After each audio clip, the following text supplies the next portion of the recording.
Welcome to Directionally Correct, a Peanuts podcast with Cole and Scott. Today's guest, Gary Seeger, college football fanatic and host of Winning Cures Everything. Thanks to our sponsors, One Model. One Model helps people leaders at large organizations make consistently brilliant talent decisions by unlocking the analytical value of the data dispersed across your business. One Model's people analytics platform takes all of the heavy lifting out of data extraction, cleansing, modeling, analytics, and reporting of enterprise workforce data.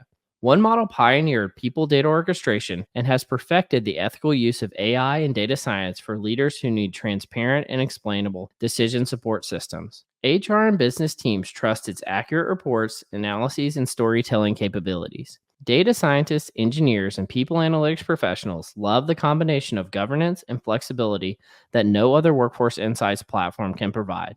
To learn more, book a demo at onemodel.co/directionallycorrect. All opinions are our own and do not reflect those of any other organization. I see it as like a generational thing where there was a certain generation that you just got incentivized for speaking like very articulately. Yeah, And now like that you're actually incentivized for being more authentic, but some people haven't gotten the memo yet. And so it's just like, well, I guess that's what it's gonna be. But looks like Gary joined us. Gary, Finally, can you guys hear me?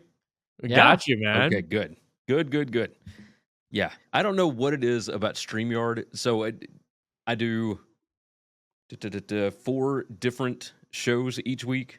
So I do a total of like 7 podcasts, I guess you could say, per week. And we do StreamYard, we do Streamlabs, Talk Studio, we do Zoom, and I have to use Skype for the BetUS stuff. And all of those that I mentioned, other than StreamYard, always work flawlessly. No problem. StreamYard, for whatever reason, I've got 4 different browsers on my machine so that I can switch over if StreamYard doesn't want to work on one of them. So the one that I'm using right now is the Opera GX browser. Yeah. And it's the one that decided to work today. Gary's an IT guy. Like he's got his shit down. But even the IT background does not help whenever technology does not want to cooperate, right? Which one's the best? Like we've struggled with this and growing pains and this sort of stuff of like where to host it and like how to actually get it running. I think we've settled on StreamYard is probably the most. It's the widest used, right? So it's the one that everybody knows. I like the Streamlabs Talk Studio. Okay. It just seems to flow a little bit better. You can get to all of them are pretty comparable. Riverside is really nice, but it's kind of pricey. Yeah. So if you're doing, professional, making good revenue, all that kind of stuff, Riverside works. But yeah, I prefer StreamYard, not StreamYard, Streamlabs. Yeah. They all got the same name, it feels like. But yeah, that's just a personal preference. I mean, StreamYard's fine if I can get it to work. It might just be me. Like it might just be my computer. So I need a new laptop anyway. I got this one back in 2020. I need to re-up this thing. Never discount the human element, right? You got that right. You got that right. Gary, I have to admit, you got a great podcast voice and an even better studio. Well, thank you. I'm thrilled to have you here, man. So just to tell you a little bit about us, because I'm assuming we're not the typical one of the 7 podcasts that you do every week. No, but that's okay. This is different, and I enjoy that, right? Yeah. Well, we're a people analytics podcast, but I take a pretty expansive definition to include, like, let's call it sports analytics within that. And but both Scott and I are big college football fans too, and so this is the perfect time of year for it. Absolutely. So I guess maybe you got the TV going right now? Like we're about to kick off on a game. No, not yet. So I'll pull it up here in a little bit and whatnot. Okay. I've got so let's see if I can explain this. I have an Apple iMac in the back over here. I've got one screen right here that is my work PC. I've got a monitor here, monitor here, iPad here. So I'm command center. Yeah, I am set up. But I'll have YouTube TV going here in a minute. Yeah. Well, so winning cures everything, right? Yes. And because again, none of our audience is probably going to know what that is. What is it? And Bet USA, right? Is that the other So thing? Bet US, but very close. That was Uh, nice.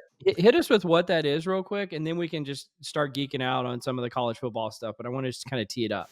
All right, so Winning Cures Everything is just a college football podcast. It's a college football show that I do on YouTube and on a podcast version. So sometimes you get cross-secting things, but you don't always get the same stuff in the podcast feed that you get on YouTube, etc.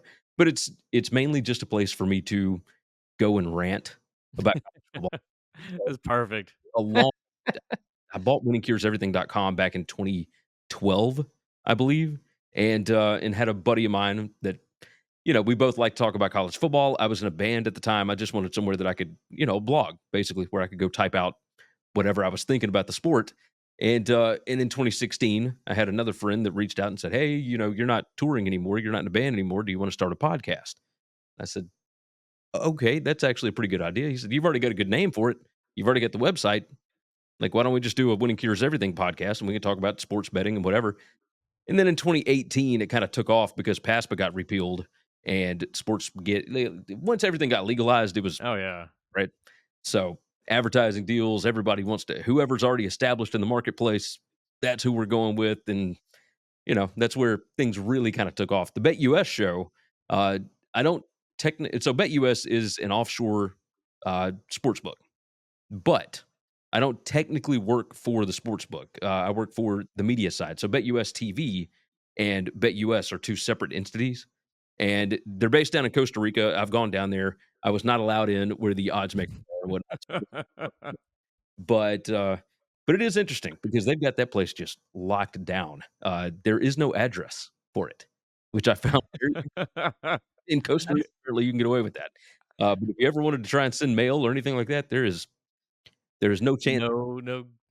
I gotta say our origin story is pretty much the same. Like Cole was in an emo band. It's like, hey, we need to start a podcast, and the rest is history. He's not wrong. He's not lying. No, I can believe it. I can believe it.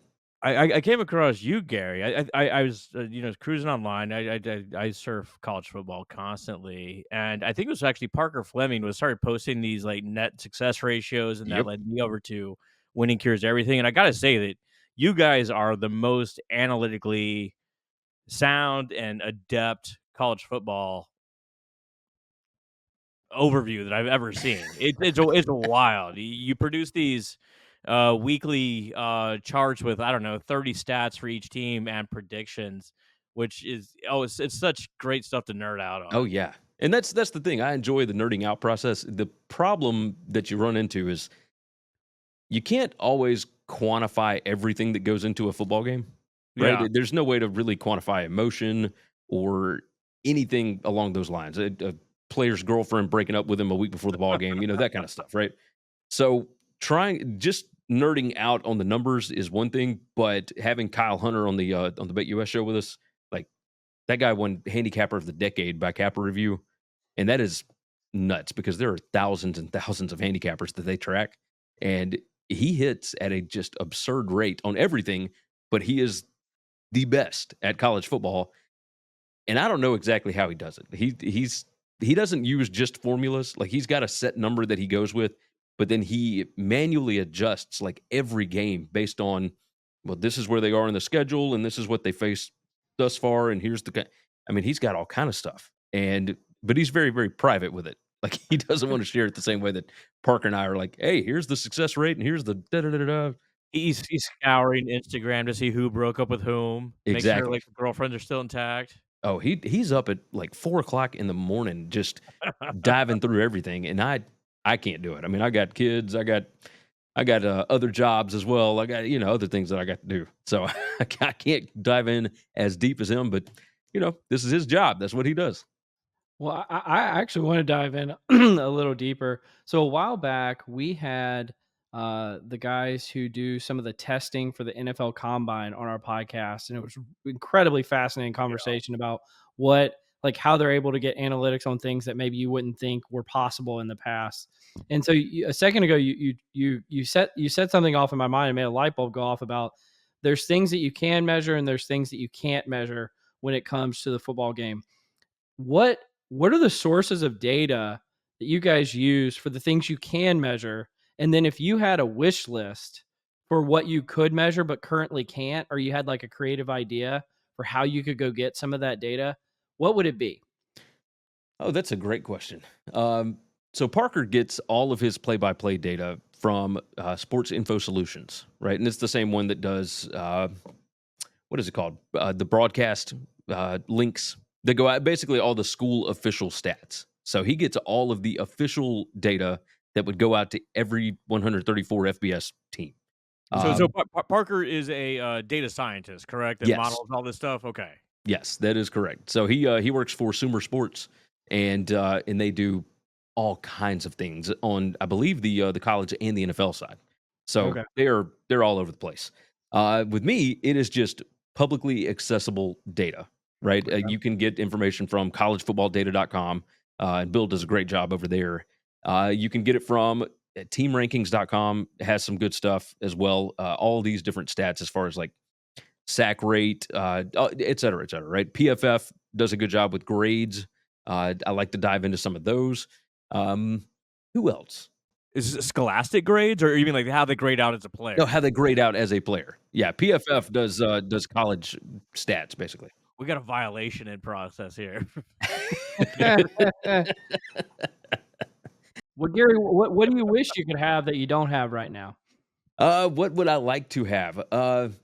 Man, all right, let me think. There were a couple earlier this year that I'm trying to think of. I wish I wish that it was easier to get sack to pressure or pressure to sack ratio on Okay. quarterbacks. But Yeah. not just quarterbacks. I want it for like the whole team. I want to see what the team stats are when it comes to that. But specific quarterbacks would be nice as well. That would be a really good one. For the other team as well. I want to know what the defense does as far as all right, how many pressures do you get compared to how many sacks you get? Mhm. Uh, and Yeah. really, if so long as you pressure the quarterback, then you're good. That's the main one that I would really like to know. Um, I want to be able to dive more into how many fumbles versus how many you lost, that kind of stuff. That way you can kind of get a better idea of what your turnover luck has been. Because Mhm. if you're fumbling the ball all the time, but you only lose like 2% of them, then Yeah. at some point, there's got to be a regression to the mean. And I would like to, I would like more consistent stats with that as far as publicly accessible data.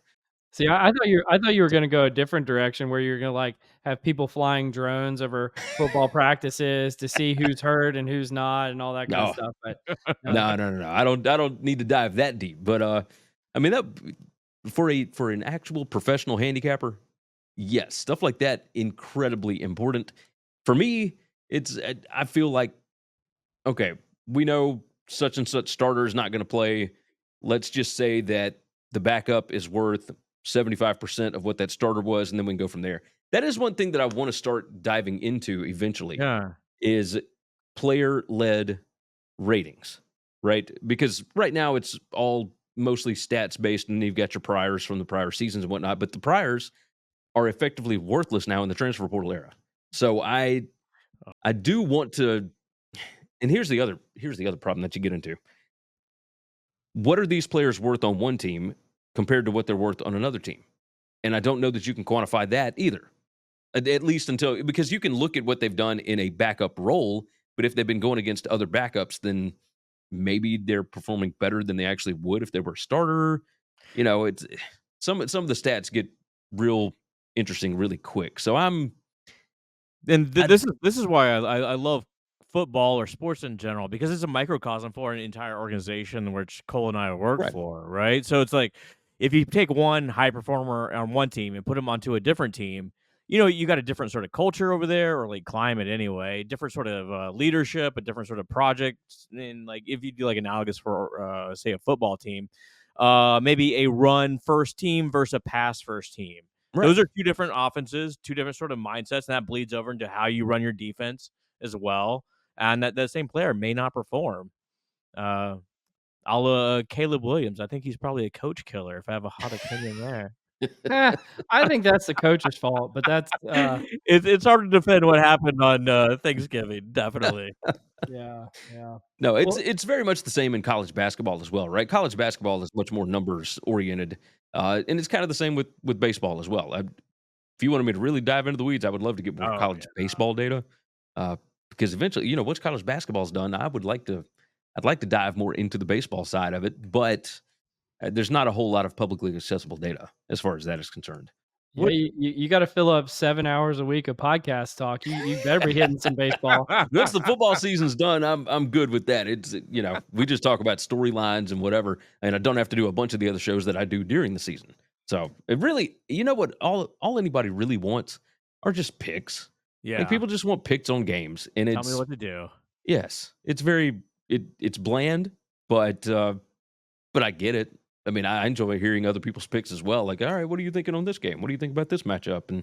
And really, you've only got like a week that you can use that information, and then you move on to the next. Right? It's just another data point, and we only get so many of these. There's only 12 regular season games for these teams, and it's an incredibly small sample size, but it's a lot of fun. That's what I tell my girlfriend too. Is like, I only got 12 weeks of this. What the hell? Yeah, Like, yeah, I can't go to your friend's wedding. exactly. Who the hell schedules a fall wedding anyway? Uh, there's not smart people, not people that want Not in to. the South. Not in the Yeah, South. not people that want people interested in the actual wedding, right? Like I'll go to a fall wedding if it's on a not big weekend, but you can bet I'm going to have my phone turned on and keep it up with what's happening. But back to the numbers. Like you started bringing up some of them, like sack to pressure ratio, this sort of stuff. Like, what are some of the cooler stats or most predictive stats of which team is going to win the game? So that Bill Connolly that works at ESPN, he used to work for Vox Media Yeah. back when they did Football Study Hall, et cetera. He did the 5 factors, and from what I can tell, the 5 factors are still incredibly relevant nowadays. Even though we've gotten into more of explosive football, there's a lot of different ideas as far as tempo, et cetera, right? Yeah. But Bill Connolly did the 5 factors, and that is efficiency, explosiveness, field position, finishing drives, and turnovers, right? And finishing Turnovers. drives, let, Yeah. let, let's dive into each one, all right? Efficiency, you're looking at like success rate. How good are you on a down-to-down basis? Uh, how many yards do you get on first down? How many yards do you get on 2nd and 6? Like, do you get half of what you need, et cetera? That's how success rate is measured. This is what changed the way I look at football is net success ratios that Parker Yes. would publish. I was like, oh my god! Now I start watching football. It's like, okay, first down. He only made 3 yards. That's a negative for that net success ratio. Oh, we got a 9-yard gain. Oh, we're back on track. Well, but see, that's the thing. Success rate is incredibly telling because it shows really how dominant you are in that football game. How good is your line of scrimmage Yeah. compared to theirs, et cetera. So the next one, explosiveness, that's where you really figure out the better teams, right? The ones that can be incredibly dominant because you're looking at yards per play, points per play, all that kind of stuff as far as explosiveness is concerned. So Yeah. there's a couple of different ways that you can measure it. So inside of a football program, they look at it as an 8-yard run or a 12-yard pass. So those are not all, Okay. but that's basically what the majority of them do, from what I have been told. But you can also look at it as a 10-yard run and a 20-yard pass. And that's the one that I put out, every Tuesday or Wednesday, whatever it was. That is based on a 10-yard run or a 20-yard pass and what percentage of your plays are explosive. So if you're not great on a success rate level, you can still be a really good football team if you are explosive. So explosive play rate is a huge thing. So you might not be good on a down-to-down basis, but if you can hit somebody over the top or if you can break runs out, then yes, you can still win You get football these games. games every so often that are like a team just kind of struggles and struggles, and they never like really get to midfield, and then they just Exactly. like throw a bomb or like just like hit 60-yard plays. It's like you can't do anything for 3 downs, and then all of a sudden like the game is tied, and you're Yeah. like, what? You're pulling your hair out because they've never actually crossed midfield Yes. That's with that's possession. 100% right. Played it So played it down across midfield. I'll put it that way. well, and then what sets it up for issues is Scott, I know, Texas, I know, but Texas, they especially the latter half of the season, they've had trouble with finishing drives. So they are always. And why is that? Why is that? I think it has to do with Isaiah Bond going down, but I also think that Quinn Ewers is hurt. So it is what it is. Very But good. yes, and so Check if you that are a out. team that can't finish drives, much the same. Both of you, I would imagine, watch Texas and Georgia. Texas moved the ball between the 30s the whole day, Yeah. and they get down there and they only kick 2 field goals. Well, then one explosive play, and boom, Georgia's got the lead, right? So it's that kind of thing really can drive you nuts. Is there another situation where Georgia kept fumbling the ball and just kept getting it back? Yes. Texas could never hop on the ball like you talked about. Right, I'm glad you brought that up because that takes us over to the next one, which is field position. And field position go.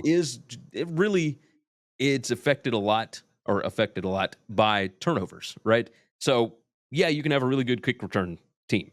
You can special teams, you can block kicks, and you can do all that. That can affect field position as well.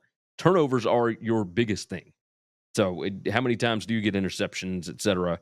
How many times do you pin a team back? How good is your punter? Your kick return team, do you consistently make them have to start at the 25, or do you kind of bait them into trying to bring the ball out? That kind of stuff, right? Field position's huge because if you were consistently starting at, Ohio is really good this year at it. James Madison just feasted on turnovers this year. And basically they would start at the opponent 45-yard line. Well, then you only got to go 45 yards to get a score. You got 15 yards and you're in field goal range. If you were consistently doing that, then obviously you're going to win more games than you lose because you're in a better position. And the other team is having to drive 70, 80 yards down the field just to be able to get to where they can score. And this is how upsets happen too, right? Like where Yes. James Madison could take down Oregon, or whoever the Yeah. top team is, because if you fumble at your own 30-yard line consistently, it's going to be real tough. Yes, it is incredibly difficult. The Nebraska-Iowa game this year, perfect example, right? Nebraska moved the ball all over them the whole ball game.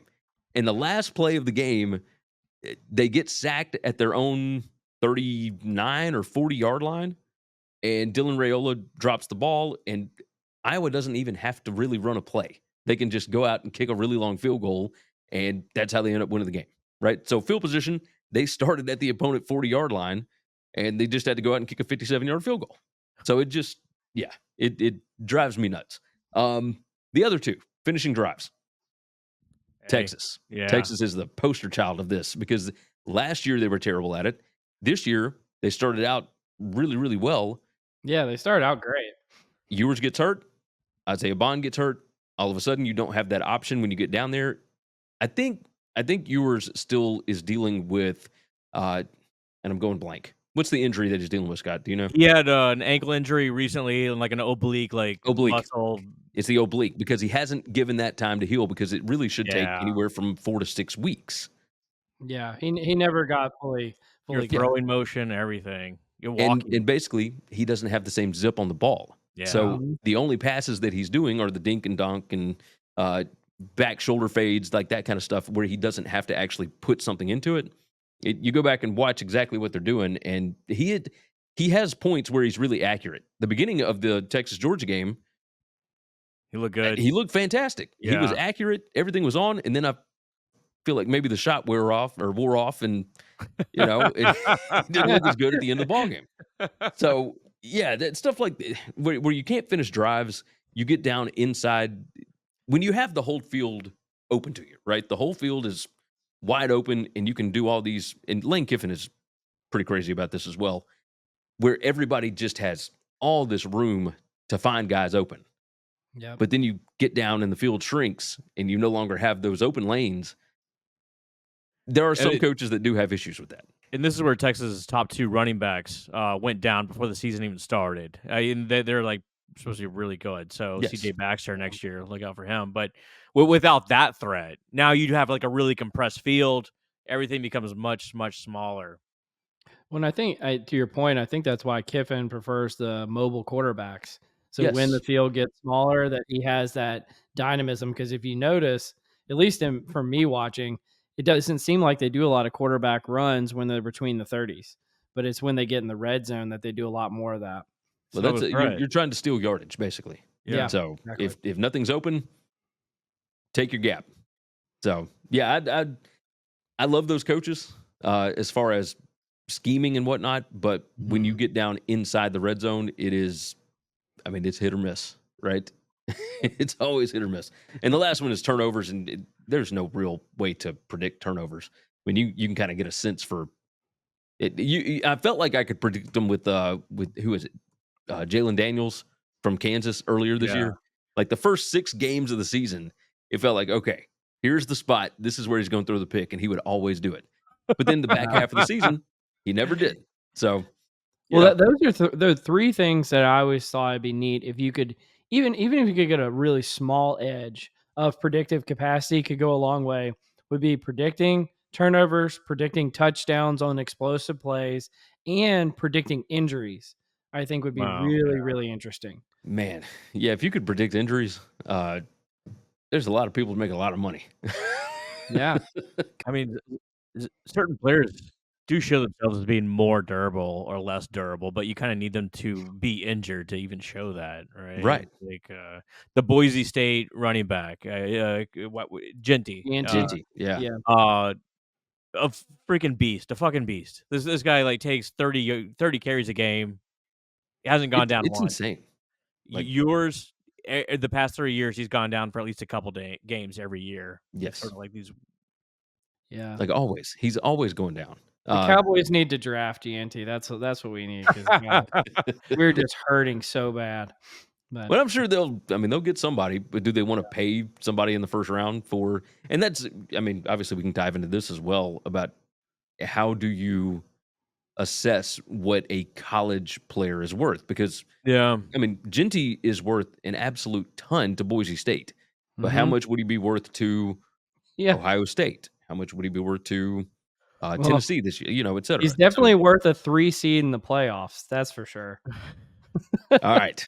Yeah. All right, tell me this. Which direction do y'all want to go now? Do we want to talk playoffs or do we want to talk player revenue? You guys tell me. I'm guessing we're recording already, aren't we? Oh yeah. Okay. We're I like the fact that like we would not be recording. Like this is all warm up. Yeah.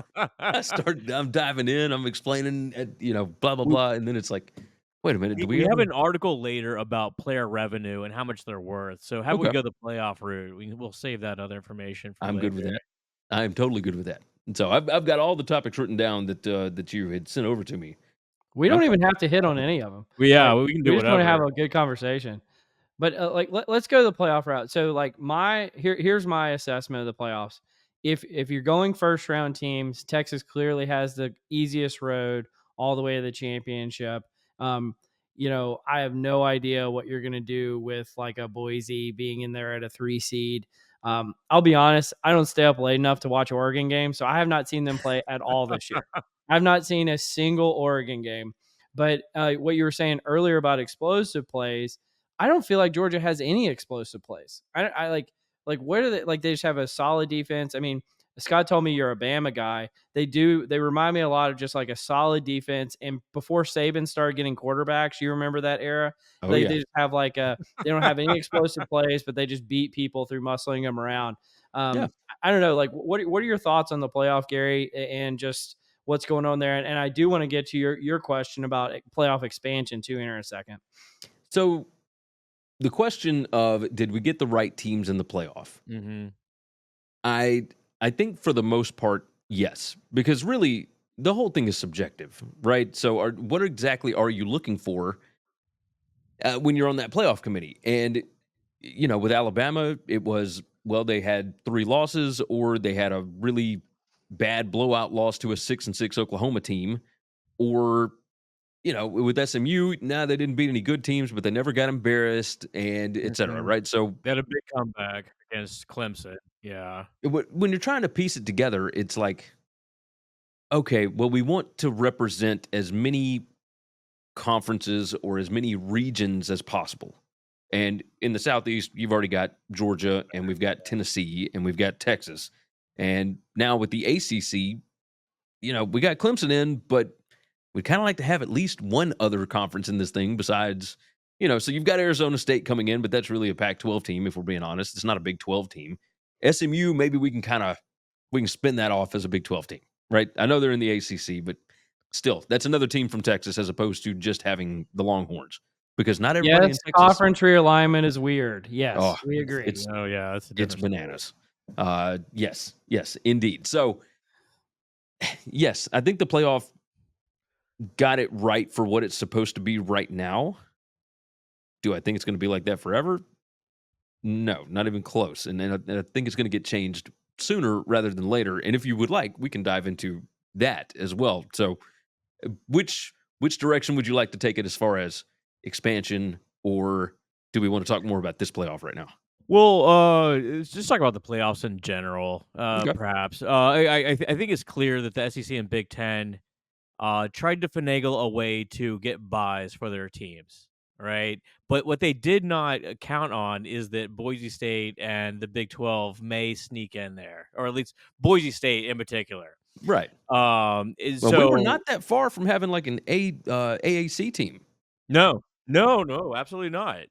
Um, I think there's to your point. I think there's an element of equifinality where yes, as opposed to last year where Florida State got left out fairly, unfairly, however you feel about that. But now we have the expanded Completely playoff. fairly. They didn't deserve it. They didn't. Their quarterback was awful. That played against Louisville in that championship game last year. It was just a nightmare to watch. Even if their quarterback had been healthy, the schedule was atrocious. Oh, I mean, they were what, number 55 in the. I mean, it was Yeah.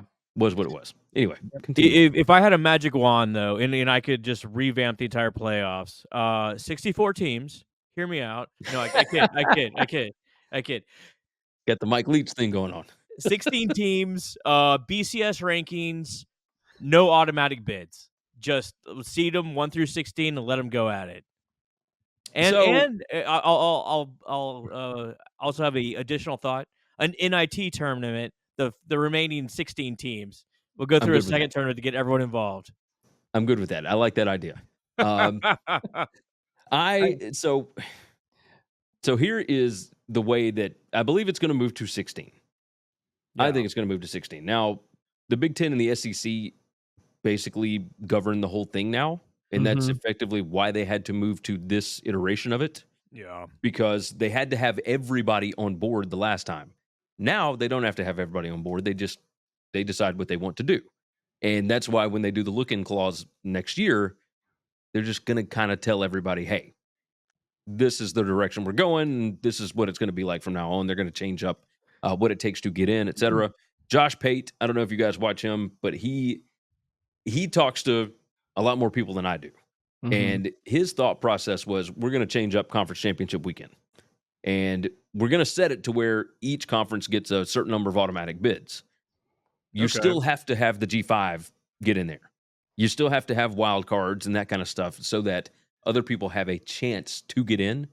So if you're doing 16, you could do 4 from the SEC, 4 from the Big 10, 2 from the ACC, 2 from the Big 12, and so forth and so on. And then the rest would be wild cards, or 1 G5 and so forth, because you want to avoid litigation as long as humanly possible until everybody splits, right? I mean, Big 12 very well could have been left out this year. Oh, yeah. I mean, if things just fell just a little bit different. Which is nuts to me because Arizona State had a better resume than SMU. I mean, it just... Scatterboo's a problem, for sure. Yeah. Yes, and Sam Levitt's good, like really, really good. So Yeah. Dillingham did an awesome job with that bunch. But regardless, if there is a way for you to win your way into this thing, then I think everybody's going to be pretty happy, especially if you got more wild card spots open, et cetera.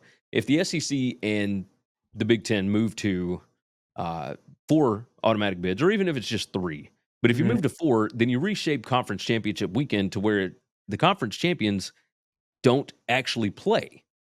Yeah, you're going to have guys sitting out of conference championship games, or even teams potentially sitting out, which just seems crazy. Well, Texas and Georgia really, like, what they have done when they went over and started paying, 18, 19, 20-year-olds, who cares about the conference championship now? When you've got coaches like Lane Kiffin going out and saying, we've all been talking about this, and we don't even know if it's really worth it for us to play in the championship game. We just want to get to the playoff.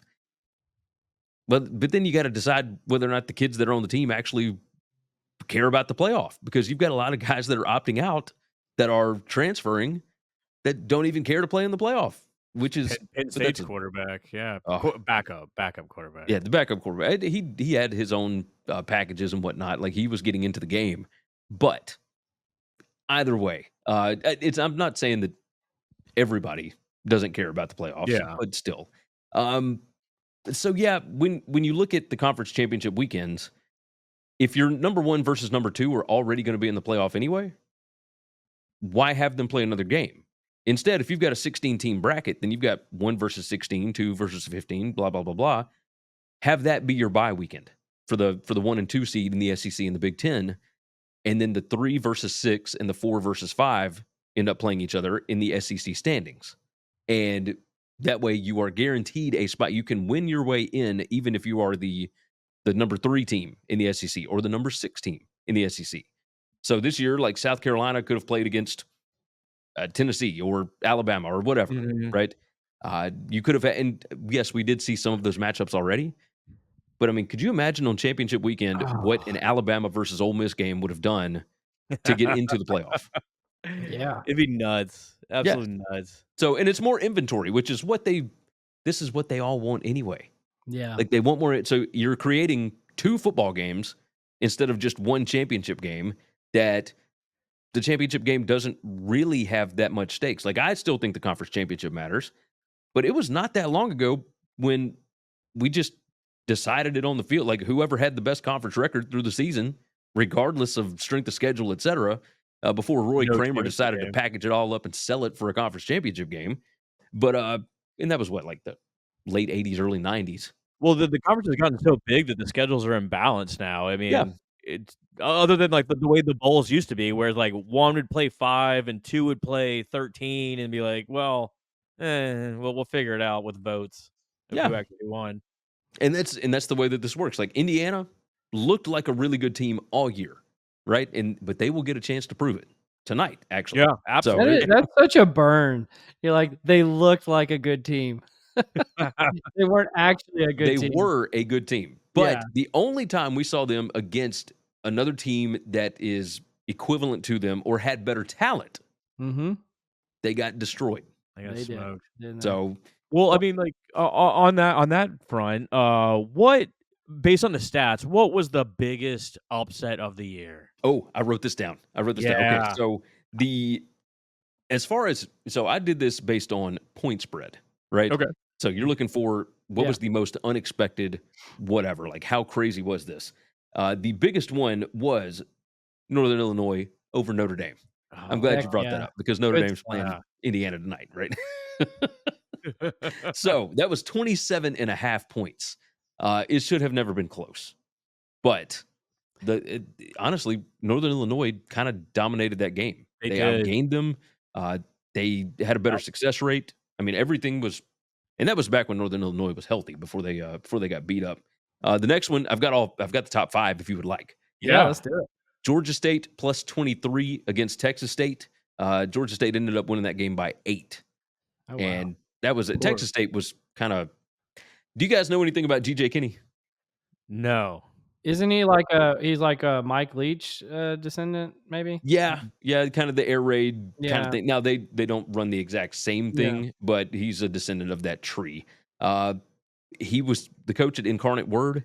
He Okay. took over at Texas State, took them to their first bowl game last year. This year, they kind of had some dark horse playoff talk going with them because they brought in Jordan McLeod, who was the quarterback at James Madison last year, and everybody Mhm. thought that he would kind of just slide in. He'll be a better fit for this offense than TJ Finley and whoever else was last year, and blah blah blah. Texas State was not as good this year, but their offense is still legit. The problem Mhm. is that some games is really good and some games is really not, and you never know when that's going to happen. So, Variance is an issue. let's see. The next one that we had up, Vanderbilt plus 21 and a half against Alabama. Yeah. And Oh, oh sorry. yeah, that was a big one. And hey, the schedule sets up the exact same next year. Now it'll be in Tuscaloosa, but Yeah. it's the week after Alabama plays Georgia. Bama's going to Athens. They come back home and they have to deal with Vanderbilt. This year, Vandy was coming off a bye. Alabama, of course, coming off a big win over Georgia. We'll see exactly what that looks like now that Diego Papia has won his injunction against the NCAA. So the number 4 one was Michigan plus 19 and a half against Ohio State. Oh, wow. Yeah, I didn't even think about that. I mean, talk about, like, the that's the I mean, like, not on paper, but that was was the the biggest shocker. upset of the year. That was That was the shocker. I could not believe that happened. No. But that's the things that you cannot quantify, right? That's the kind of stuff that Yeah. we were talking about. Yep.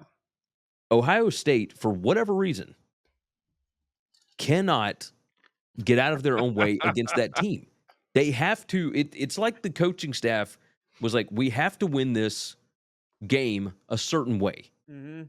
And when you go back and watch the tape, like, because you can even go through just like the YouTube TV quick plays or key plays, whatever it's called. And if you watch, it looked like there were running lanes that were open, but Michigan was able to shut them down. So it looked like they were in the right play calls. But the problem is they continued to try to run the ball against really an NFL defensive line. When you've got wide receivers like that, why would you not try and throw it a little more often, especially when the secondary for Michigan is certainly questionable and they didn't have Will Johnson and all that? It drove me nuts, and I'm not even an Ohio State fan. Like, I cannot imagine what those Buckeyes fans were thinking. Oh, I'm here for every time Ohio State loses. I'm here for it. I'm good. This I is can what believe it. Texas used to do against Oklahoma for years and years and years, where I have this overarching theory of college football that the team that desperately wants that game is going to lose it. Yeah. A&M did it against Texas. Texas used to do it against OU. And if you're too hyped up, you're not going to perform. But this is a little bit different animal where Ryan Day wanted to prove that he could run the ball for whatever fucking reason. No idea. You know what I don't understand? Why is there no other stadium in the country that is haunted the same way that Jordan-Hare Stadium is in Auburn? Why? Well, The grave digger. Nobody else has a haunted stadium. Why does Auburn get to have it? I mean, I think you know. It's the Auburn people. That's yeah. No, they what do they do? They built the stadium on like a ancient Indian burial ground or whatever it was. Like, Like at least that was the cursed. rumor for a long time. Yeah. Frustrating. What's the last one here? The What do we last got? one was Wyoming plus 18.5 against Washington State. So that new Oklahoma quarterback, John Mateer, Oh, God. Wyoming beat them 15-14 towards the end of the season. Oh, wow. Interesting.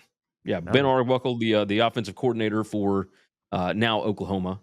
Arbuckle, I love Arbuckle, but it seemed like that whole team had just completely checked out at the end of the season. Because there was a point Washington State was like 8-1, 9-1, 8-1.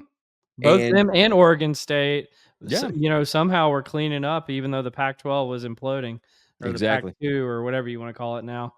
But Jordan, we do a few different segments on the podcast, one of which is called the Confusion Matrix. Do you want to join us in the Confusion Matrix? Hey, let's try it out. I'm game for anything, fellas. The Confusion Matrix.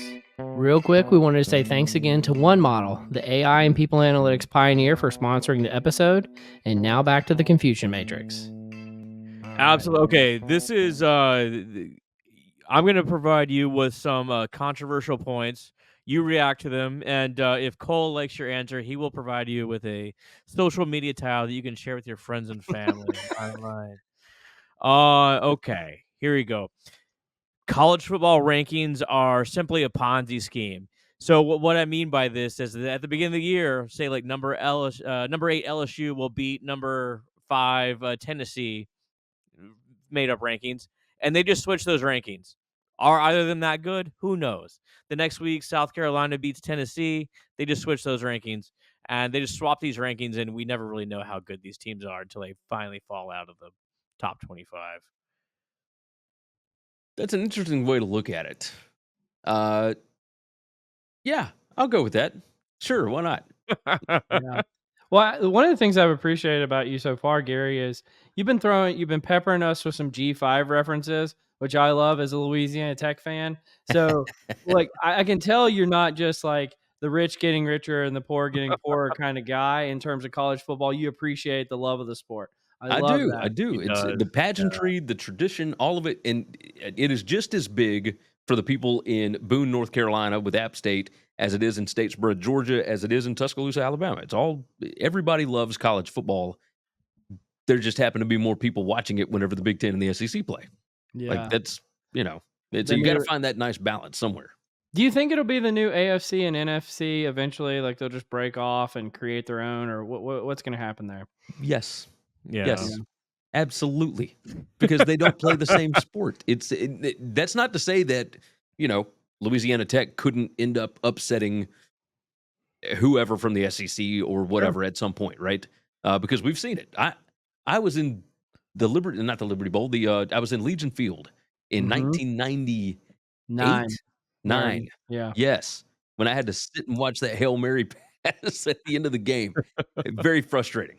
Very, very frustrating. So yeah, you knew all about that. I didn't even have to bring it up. Yeah, And yes, I was there with you right before you even got it out of your mouth. oh, I watched Alabama beat East Carolina 23-22 in like the mid 90s, Oh my Mhm. and I god. was so frustrated. But yeah, I've been through the whole gamut. So when everybody calls me a Bama fan, I'm legit a Bama guy. Like I always have been, always will be, and it's not because of Nick Saban. It's because my dad went to school there, and my grandmother went to school there, and my aunt and uncle, and blah blah, the whole blah blah blah. So It's yeah, because all the Bear Bryant descendants that disappointed you before Nick Saban. That's why. exactly, exactly. The first one that I remember watching was Ray Perkins as the coach, Mhm. and just bleh, frustrating. So I was born the same year that the Bear Bryant died, 16 days before he died. Well, I mean, like, maybe it's incarnation. I mean, It might be, except I can't coach a lick, man. I can't do any of that stuff. well, I mean, like, everyone hates a loss, but I think everyone loves a win. Whether you're in Wyoming or Arizona, rushing the field, we don't do it enough. We don't do it enough. Well, I think Vandy is the one who started the trend this year because it seemed like everybody did it every week after that. But like Yeah. Vandy was the first one when they beat you guys. No, didn't Arkansas do it against Tennessee? Maybe. Surely. Yeah. Everybody remembers the one with Vanderbilt, but that's only because there was only like a third of their stadium that had Vanderbilt fans. Yeah. It was nothing but Alabama fans. Here's a bonus one. Breakaway goalposts are absolute trash. Like, no, we got to tear down the goalposts. We can't. Okay, and now you're speaking from like a true fan perspective, right? Just pure passion. When you start getting into legal logistics, No, yeah. no, that's a different story. To answer the other question, to go along with your, yeah, I think we should probably rush the field more. Yeah. Yeah. It's fun. Like, and I think that when you're in college, especially with some of the students, probably need to go out and have more fun. I mean, you Yeah. should really build like a river or a lake outside your stadium just so you can throw a goalpost in it Yes. eventually. You got to do Yes. it. Okay, check this one out. Every college football rule is better than the NFL rule. I'm talking overtime, 1 foot in, even how wide the hash marks are, 15-yard pass interference. I think every rule in college football is better than the pros. Um, I'll disagree on one. Okay. One is the pass interference rule where they place it at the spot of the foul versus 15 yards. I prefer the NFL rule on that. Just because Wow. it incentivizes people to, pass interference when they're 40 yards down the field. I prefer the college rule because if you have a really bad matchup, you don't want the team to just throw the ball down the field and consistently, get 60 yards or whatever, right? So Yeah. I prefer the college rule on that. Okay. I'm trying to think of the overtime rules and whether or not I like what they're currently doing in college. I do miss the previous when A&M played LSU to Yeah. 7 full overtimes. That was amazing. Now it's a little bit watered down. Yeah. I will say on the opposite side of offensive pass interference being 15 yards seems awful in college. Check this one out. If you fumble the ball anywhere else on the field Mm-hmm. and it gets recovered by your team, by the offense, Yep. they move it back to where the ball was originally fumbled. Mm-hmm. Why is it that if somebody fumbles the ball through the end zone, Out of the back of the end zone. Yep. why is that not brought back to where the ball was fumbled? Louisiana Tech versus Kansas in 2013. Ryan Higgins fumbles the ball out of the back of the end zone, and they would have beat them. And it still drives me nuts to this day. It was in the fourth quarter, and I'm sure that there's many other references, but that's the one that stings the most with me. I can believe it. It's overly punitive, but I love it. I love it. You got to be ball security, baby. That's yeah. Ball I mean, if you security. want to if you want to specify that, if you want to really emphasize ball security, then yeah. But I don't understand why the ball or why the rule is different in the middle of the field as opposed to once you get down there. I have a bunch, but I'll just end on this one. The Waterboy is the best college football movie, or best football movie. I'll back it up even. Hey, I'll go with that. I love some Bobby Boucher. Oh yeah, Yeah, I'm all in on that. So Right. I enjoy watching that. I can toss that on anytime. So yes, I'll agree with that one. Yeah. I'm trying to think is NFL one, but what's the one with Al Pacino? Uh, uh, Titans. every No. given Sunday. Yeah, Every Every Given Given Sunday. Sunday. That's Yeah, probably my favorite football movie. it's really good. Very Yeah. serious though. Yeah. I need some comedy. I need something to laugh. Ryan Gosling was an absolute liability in Remember the Titans. He was awful. Oh yeah. Oh yeah. You gotta look out for him, man. Did y'all ever see the TV show Blue Mountain State? I saw a few episodes of it. Yeah, Oh, There's a classic. little guy humor there. Wasn't Yes. it like loosely based on Boise State too? I think it is. I think so. Yeah. Yeah, I think it was. Yeah. So, but there were several college football reporters that made little pop-up cameos in that and whatnot. So but I think college football fans just wanted something in the entertainment industry that they could latch on to. Well, we're gonna get back to some analytics here. We're gonna let's do our next segment is called the nerdery, Gary. The nerdery. And the first one I wanted to start with is for you, Scott, about the revenue per quality college football recruit. You want to hit us with that? Yeah. So this is get back to how much is a player worth, and this is a study in 2020 by some folks at Ohio State. So think back. This is pre-COVID, so pre hyperinflation, pre-NIL, pre a lot of things. But they set out to understand how much is a player worth to a team, and a couple of important things here. So team performance easily measured through just wins and bowl appearances, that sort of stuff, and you can obviously quantify financial data. What is important is that Rivals.com will rate every player on a 5-point scale, 5 stars down to actually 2 stars. And these are consistent over time, so you can measure it over time. What they did is they essentially had a regression analysis, so random effects regression analysis to understand how these players relate to overall wins and the money associated with that.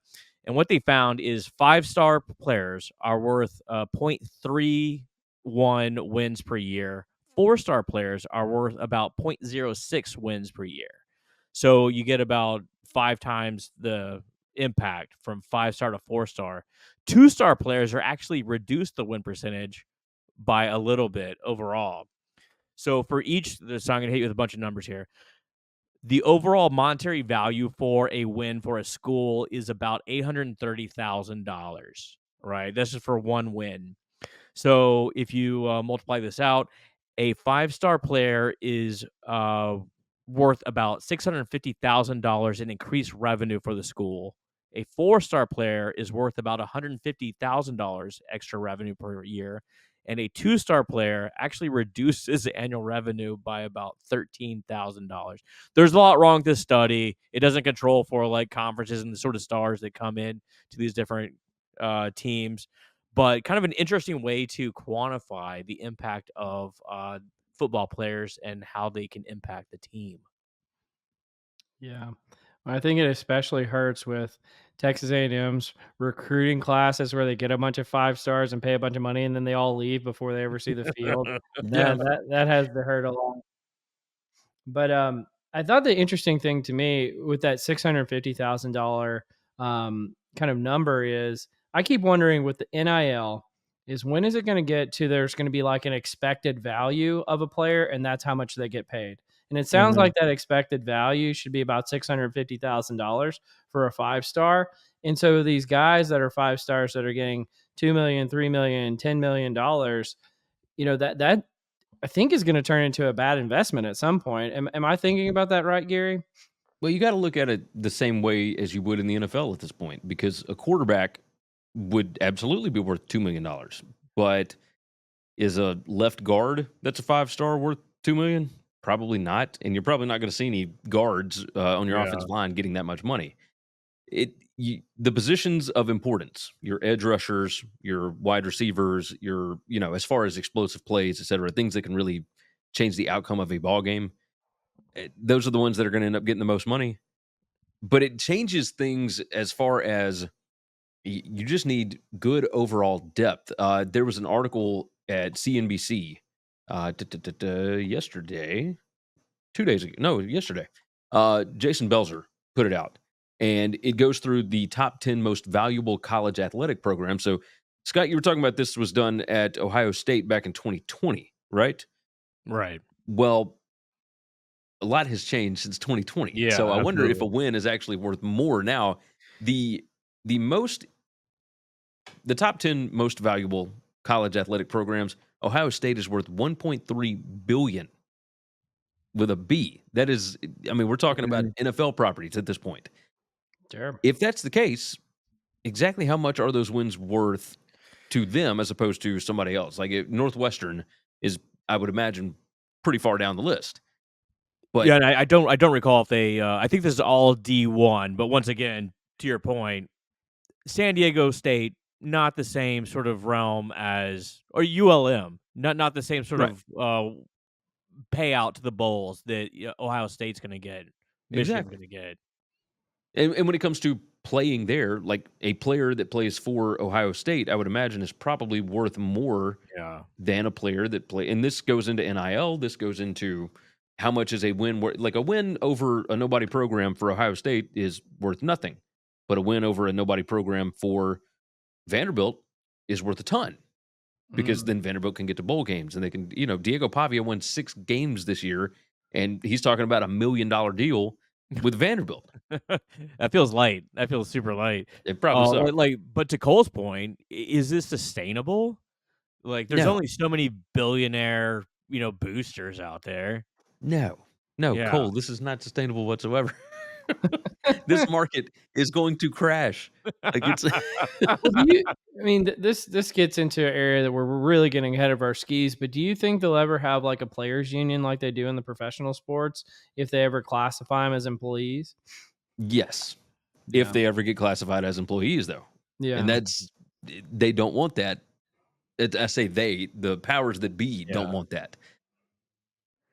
At this point, I could care less. I'm so tired of it. Yeah, I hear that. I think think about like back several years ago, where these players would put in all this effort and they get a scholarship. Now, there's some value to that, but not when you go to the bookstore and see all your jerseys and you go on TV and ESPN's got the ads running with you and you're like, Oh what the yeah, hell, man? Like everyone's making money off my name, but I'm not, which is where this whole what's his name? Steve Bannon, the one that really kind of blew things up. no, Ed O'Bannon. Ed O'Bannon. Steve Ed Bannon's O'Bannon. what yeah. is it, the Steve MAGA Bannon's guy the or guy with a whatever. bunch of moles on his face. Well, maybe him too. We'll just lump all the Bannons in together. That really blew this whole thing up, and like it does feel right for players to get some sort of compensation besides, hey, have some free Nikes and Well, when it started, that's what it was, right? yeah, When you look at DJ Uiagalelei back in 2020 and then Bryce Young in 2021 or whatever, like when NIL first started, it really was supposed to be if you play really well and you become a name in this sport, you can get paid for doing advertising and whatever. It was never supposed to be pay for play. Like we're calling it NIL. This is not NIL. It's all pay for play. Yeah. That's really all this stuff is because Well, it's it just took everything that was below the table and made it above table. Is the way I look at it. yeah. well, Oh, Right. absolutely. players got really screwed too. You think like Des Bryant? I think he took like a cheeseburger from Yes. a coach or I can't remember the exact story, but he took a cheeseburger and the NCAA is like, well, you can't play this year. Well, the reason he couldn't play is because he got He nervous and lied. he lied about it. Yeah. But they had proof, and he kept saying, "No, no, I didn't do anything." And yeah, That's the Cole Napper defense. oh yeah, it's why Bruce Pearl isn't the coach in Tennessee anymore. Yeah.